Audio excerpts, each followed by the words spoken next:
गुरुर्ब्रह्मा गुरुर्विष्णू गुरुर्देव महेश्वरा सद्गुरु साक्षात परब्रह्मा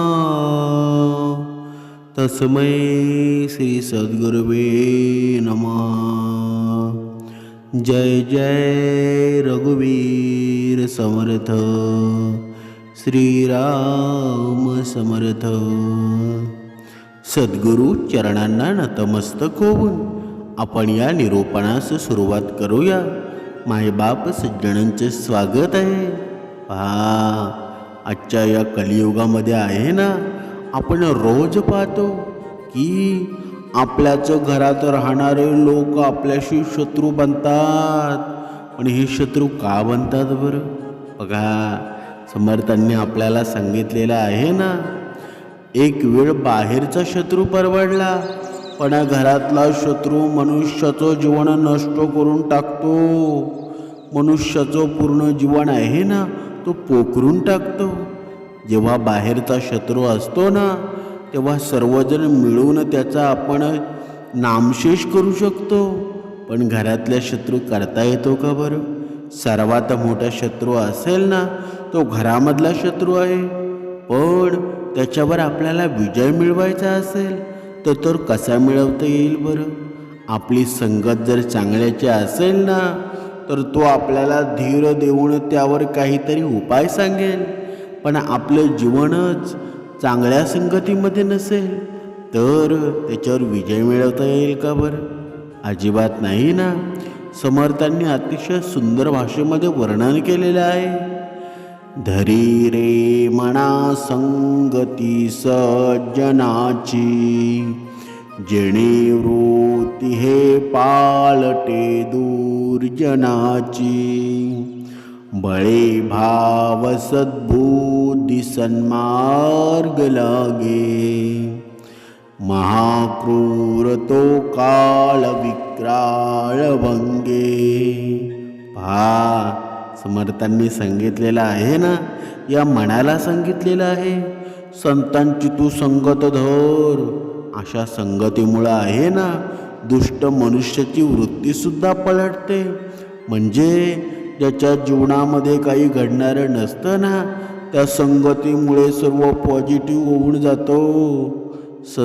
सत्संगतीमुळे सद्भाव सद्बुद्धी सन्मार्ग लाभतो ना, आणि मन महाभयंकर आणि महाक्रूर अशा मृत्यूचं भयसुद्धा उरत नाही।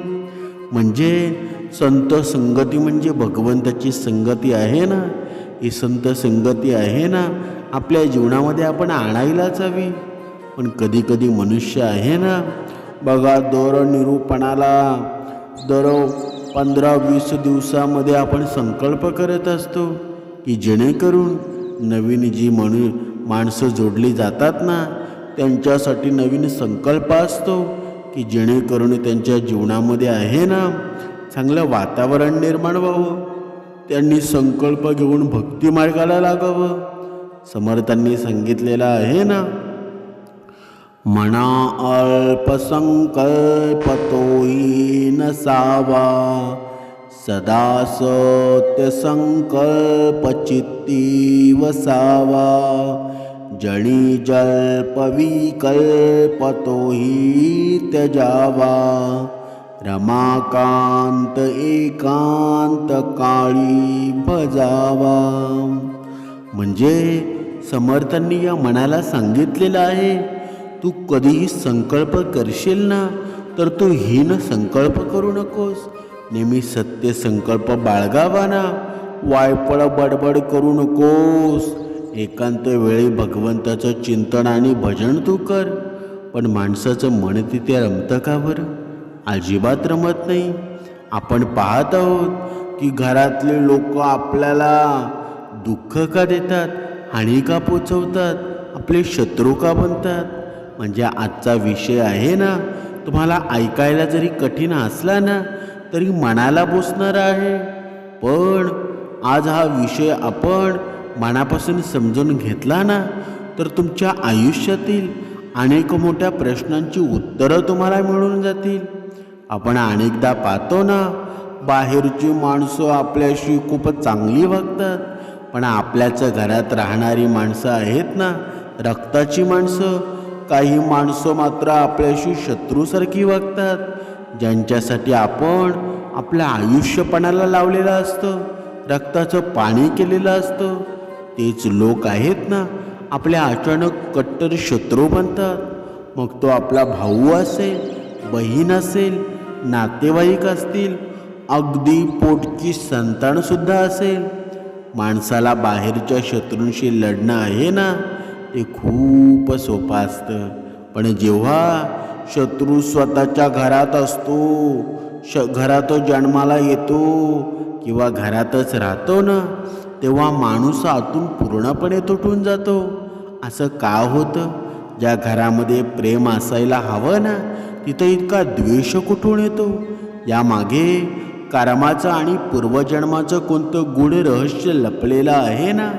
आज आपण कर्माचे हे 3 कडू नियम पाहणार आहोत, जे ऐकल्यावर तुम्हाला समजेल ना, या जगामध्ये कोणीही उगाच आपल्या आयुष्यामध्ये येत नाही. ऋणानुबंध आणि मागच्या जन्माचा हिशोबा असतोच ना. गरुड पुराण आणि आपल्या शास्त्रामध्ये एक गोष्ट सांगितलेली आहे, या जगामध्ये कोणतंही असं नातं आहे ना, ते कर्माच्या हिशोबाशिवाय बनत नाही. आपल्याच घरात राहणारे लोक आहेत ना, जेव्हा आपले शत्रू बनतात, त्याला शास्त्रामध्ये शत्रुभावाने आलेला जीव असं म्हणतात. मागच्या जन्मामध्ये जर आपण एखाद्या व्यक्तीचा खूप छळ केला असेल, त्याचा हक्क हिरावून घेतलेला असेल, त्याला फसवून त्याचे पैसे बुडवलेले असतील किंवा त्याचा अपमान केला असेल ना, तर तो जीव मागच्या जन्मात जरी आपला बदला घेऊ शकला नसेल, तरी या जन्मामध्ये आहे ना, तो आपल्याच घरामध्ये आपला मुलगा म्हणून, आपला भाऊ म्हणून, अगदी आपला जवळचा नातेवाईक बनून जन्माला येत असतो. तो लहान असताना आपण त्याच्यावर भरपूर जीवापाड प्रेम करतो, पण जसा तो मोठा होतो ना, तसा तो आपल्या दुःखांचं कारण बनतो. तो घरात वाद निर्माण करतो, पैशाचं नुकसान करतो आणि आपल्याला मानसिक त्रास देतो ना. आपण विचार करतो, मी याचं काय बिघडवलं होतं? लहान असताना मी याच्यावर जीवापाड प्रेम केलं. बघा, आपण या जन्मामध्ये काही बिघडवलेलं नसतं ना, तो फक्त मागच्या जन्माचा आपला हिशोब चुकता करायला आलेला असतो. निसर्गाचा नियम आहे ना, तुम्ही कोणाचे काहीही बाकी ठेवून या जगातून जाऊ शकत नाही. ते तुम्हाला व्याजासकट परत फेडावंच लागतं ना. बघा, जरी भावना तसं फळ आपण जे पेरतो ना, तेच उगवतं ना. भगवान श्रीकृष्णांनी भगवद्गीतेमध्ये एवढं सुंदर वर्णन केलेलं आहे ना, ते भगवद्गीतेमध्ये सांगतात, हे अर्जुना, कर्माची गती अतिशय गहन आहे. आजकाल आपण पाहतो ना, काही घरांमध्ये भावाभावांमध्ये जमिनींवरून, पैशांवरून कोर्ट कचेऱ्या चालतात. सख्खे भाऊ एकमेकांचे तोंड पाहत नाही. ज्या भावांनी बाळपणामध्ये एकाच ताटामध्ये जेवण केलं होतं ना, बाळपणामध्ये बघा, आपल्यासुद्धा बाळपणाची आठवण असेल ना, आपण शाळेत दोघे, आपला भाऊ, आपण दोघेही एकत्र असायचो. जर आपल्या लहान भावाला कुणी थोडंसं जरी मारलं ना, तरी आपण लहान भावावरची ओढ घ्यायचो आणि दुसऱ्याला खूप मारायचो. एवढं लहानपणी प्रेम असायचं. पण मोठं झाल्यानंतर हे प्रेम जातं कुठे? तुमच्या लक्षात येतं का? जोपर्यंत आपलं लग्न होत नाही ना, तोपर्यंत या भावांचं प्रेम तसंच असतं. पण जेव्हा हे लग्नाचे हे पिवळे तांदूळ पडतात ना, तेव्हा नक्की कारण काय होतं की माणूस डायरेक्ट बदलून जातो. बघा, तेच झाल्यावर एकमेकांच्या रक्ताने ताणलेले होतात ना. आज सगळा कर्माचा फेरा आहे, हे आपण लक्षात घेतलं पाहिजे. जेव्हा आपण एखाद्या नात्यात स्वार्थ आणतो ना, जेव्हा आपल्या मनामध्ये समोरच्याबद्दल कपट निर्माण होतं, तेव्हा कर्माची सावली आहे ना आपल्या मागे फिरत असते. आपण जे दुसऱ्याला देतो ना त्याचा आपल्याकडं हजारपटीनं येत असतं. जर आपण मागच्या जन्मामध्ये किंवा या जन्माच्या सुरुवातीला कोणाला मानसिक त्रास दिला असेल तर आज आपल्यालाच घरातून आपल्याला तो त्रास सहन करावा लागतो. हा कर्माचा हा नियम असा आहे ना की तो कधीच चुकत नाही. आज तुमची हवा असेल ना तर उद्या वेळेचं चक्र फिरेल आणि ज्यांना तुम्ही आज कमी लेखताय ना त्यांचाच समोर तुम्हाला चुकावं लागेल. म्हणजे ही सोशिकतेची मर्यादा आणि कर्माचं सोनेरी उदाहरण आहे ना. म्हणजे जर घरातलेच लोक त्रास देत असतील ना तर आपण काय करायचं? आयुष्यभर रडत बसायचं का? देवाला दोष द्यायचा का? तर अजिबात नाही. मानव जन्म आहे ना हा कर्माचा हिशोब आहे ना सोपा करण्यासाठी आणि कर्म सुधारण्यासाठी मिळालेली एक सुवर्ण संधी आहे. जर तुमच्या घरामध्ये कोणी तुमच्याशी शत्रूसारखं वागत असेल तर समजून जा की हा तुमच्या पूर्वकर्माचा हिशोब आहे. तिथे चिडण्यापेक्षा, आरडाओरडा करण्यापेक्षा, भानगडी करण्यापेक्षा किंवा बदला घेण्याची भावना ठेवण्यापेक्षा शांत राहा आणि शांत राहून तो कर्माचा पाडा संपवण्याचा प्रयत्न करा. जर तुम्हीही त्याच्याशी शत्रूसारखे वागायला लागलात ना तर हा कर्माचा हिशोब या जन्मात संपणार नाही. तो पुढच्या जन्मातही तसाच पुढे चालू राहील. ज्या ठिकाणी तुमचं प्रेम आणि तुमचे संस्कार कमी पडतात ना तिथे शांतता आणि क्षमा वापरायला शिका. कोणाचं मन दुखवू नका. जेव्हा तुम्ही समोरच्याला क्षमा करता ना तेव्हा कर्माचं ते कठीण पाश आहे ना आपोआप सैल होतात आणि समोरच्या आत्म्याचा राग शांत होतो. आणि आपल्याला समर्थांनी आपल्याला उपासनेमध्ये तेच शिकवलेलं आहे ना. आपलं मन शांत कधी होतं बरं? जेव्हा आपण ब्रह्ममुहूर्तावर उपासना करतो ना तेव्हा आपलं मन शांत होतं. रागापासून आपल्याला सुटकारा मिळतो. अहंकारापासून, लोभापासून आपल्याला सुटकारा मिळतो. आणि हा सुटकारा आपल्याला मिळालेला आहे ना म्हणून दुसऱ्यालाही मिळावा म्हणून ही निरूपणं आहेत ना. म्हणून प्रत्येकानं निरूपण श्रवण करणं गरजेचंच आहे. बघा एक काळ होता आपल्याला हप्त्यातून निरूपण श्रवण करायला मिळालं आणि ह्या सोशल मीडियाद्वारे आज आपल्याला रोज श्रवण करायला मिळतं. बघा शेवटी एकच गोष्ट लक्षात ठेवा, या जगात कोणीही कायमचा राजा नसतो ना आणि कोणीही कायमचा गुलाम नसतो. हा देह आहे ना हा मातीचा आहे आणि एक दिवस आपण सगळे रिकाम्या हाताने या मातीत मिसळून जाणार आहोत. सोबत काय जाणार तर फक्त आणि फक्त आपण केलेली चांगली कर्म. त्यामुळं जर आज घरातून किंवा नातेवाईकांकडून तुम्हाला त्रास होत असेल तर देवाला दोष देऊ नका. स्वतःच्या कर्मावर विश्वास ठेवा. भगवंताची भक्ती करा, हरिनाम घ्या आणि सत्कर्म करा. कारण वेळ प्रत्येक गोष्टीचा हिशोब चुकता करतो. जो आज गर्वाने फुगलाय ना त्याला वेळ अशी चपराक मारते ना की त्याला सावरायला सुद्धा जागा उरत नाही. पण जो त्यातून शिकतो ना तो श्रेष्ठ माणूस ठरतो ना. म्हणजे एकदा आपल्या जीवनात काही चूक झाली ना तर त्याच्यामधून मनुष्यानं शिकायला हवं. तर पुन्हा आपल्या जीवनामध्ये दुःख येईल का बरं? कधीच येणार नाही. बघा आपण एका सुंदर उदाहरणाद्वारे स्पष्ट करू. एका गावामध्ये राघव नावाचा एक श्रीमंत सावकार होता. तो गरीब लोकांना जास्त व्याजाने पैसे देत असे आणि वेळेवर पैसे न दिल्यास, पैसे न भरल्यास त्याची शेती काढून घेत असे. गावातील लोक त्याला घाबरत पण मनातून त्याच्याबद्दल नाराज असत. त्याच गावात गडू नावाचा गरीब शेतकरी होता. दुष्काळामुळं त्याच्याकडून कर्ज फेडता आलं नाही.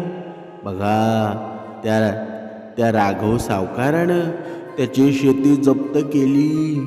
गणूनं शांतपणे एवढंच म्हटलं, आज तुझी वेळ आहे ना. प्रत्येक कर्माचं फळ एक दिवस मिळतं.